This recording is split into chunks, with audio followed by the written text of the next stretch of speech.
ஹதீஸ் 1606. ஹிஷாம் இப்னு ஹக்கீம் இப்னு ஹிஜாம் ரலியல்லாஹு அன்ஹு அவர்கள் சிரியா நாட்டிற்கு சென்றார்கள். விவசாயிகளில் சிலர் வெயிலில் நிறுத்தப்பட்டிருந்தனர்.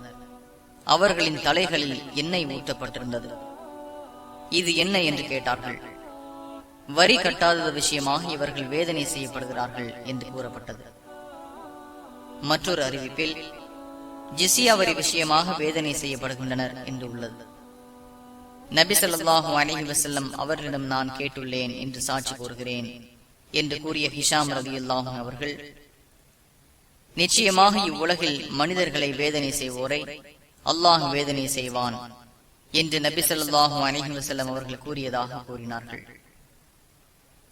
நகர தலைவரிடம் சென்று அவர்கள் இது பற்றி பேசினார்கள். அவர்களை விட்டுவிடுங்கள் என்று அவர்களுக்கு கட்டளையிட்டார்.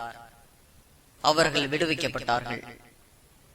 முஸ்லிம் 2613.